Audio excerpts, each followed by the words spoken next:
आपकी बहू ससुराल आकर बिगड़ गई है।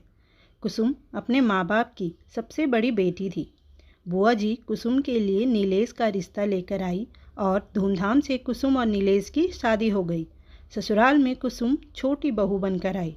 छोटी बहू होते हुए भी वो बड़ी का हर फर्ज निभाती थी, क्योंकि बड़ी बहू तो आते ही अलग हो गई थी। सब बढ़िया था। कुसुम का स्वभाव ऐसा था कि सभी को अपना बना ले। कुसुम के सास ससुर को हर काम के लिए कुसुम ही याद आती थी, फिर भी कुसुम की बुराई करना नहीं छोड़ते थे। और सबसे बड़ी बात, बुराई भी कुसुम के मायके वालों से ही करती। कुसुम को अपनी सास की ये आदत बिल्कुल भी पसंद नहीं थी। पहली बार जब शादी के बाद कुसुम की दोस्त आई तो सासू माँ ने उससे ही कुसुम की बुराई करना शुरू कर दी। जब कुसुम को पता लगा तो उसने अपने पति नीलेश से कह माँ जी को समझवा दिया था कि कम से कम जो लोग उससे जानते हैं उनसे तो उसकी बुराई कर खुद की जग हंसाई ना करवाए। पर उन्होंने ना सुनी, बल्कि और ये आदत ही बन गई थी। आजकल तो अक्सर ही ये कहती कि कुसुम तुम पहले ये काम अच्छा करती थी, अब नहीं करती हो।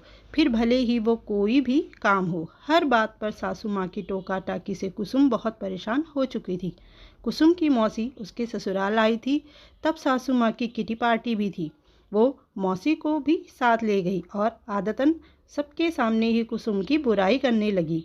कुसुम पहले सब अच्छा करती थी, पर अब कोई काम ठीक से नहीं करती। न ठीक से रोटी बनाती है, न सब्जी। कोई भी काम ठीक से नहीं करती है। न अच्छे से कपड़े पहनती है, न बच्चों का ख्याल रखती है। वो और कुछ बोलती इससे पहले ही कुसुम की मौसी बोल पड़ी।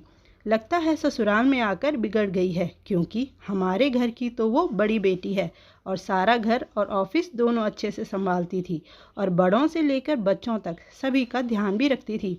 आपके यहाँ आकर बिगड़ गई है। ऐसा कीजिए, महीने 2 महीने जमाई साहब के साथ उसे मायके भेज दीजिए, हम सुधार कर भेज देंगे। अब कुसुम की सासू माँ का मुंह देखने लायक था। उन्हें बोलने के लिए शब्द नहीं मिल रहे थे, तो बस फिर उठकर चली गई ये कहकर कि आती हूँ, जरा कोई बुला रहा है। और कुसुम की मौसी जी बस मुस्कुरा रही थी। जब कुसुम की मौसी ने कुसुम को यह सब बात बताई तो कुसुम और मौसी साथ में खिलखिलाकर हंसने लगे। धन्यवाद दोस्तों। कहानी पसंद आई हो तो कमेंट, लाइक, चैनल को सब्सक्राइब जरूर करिएगा।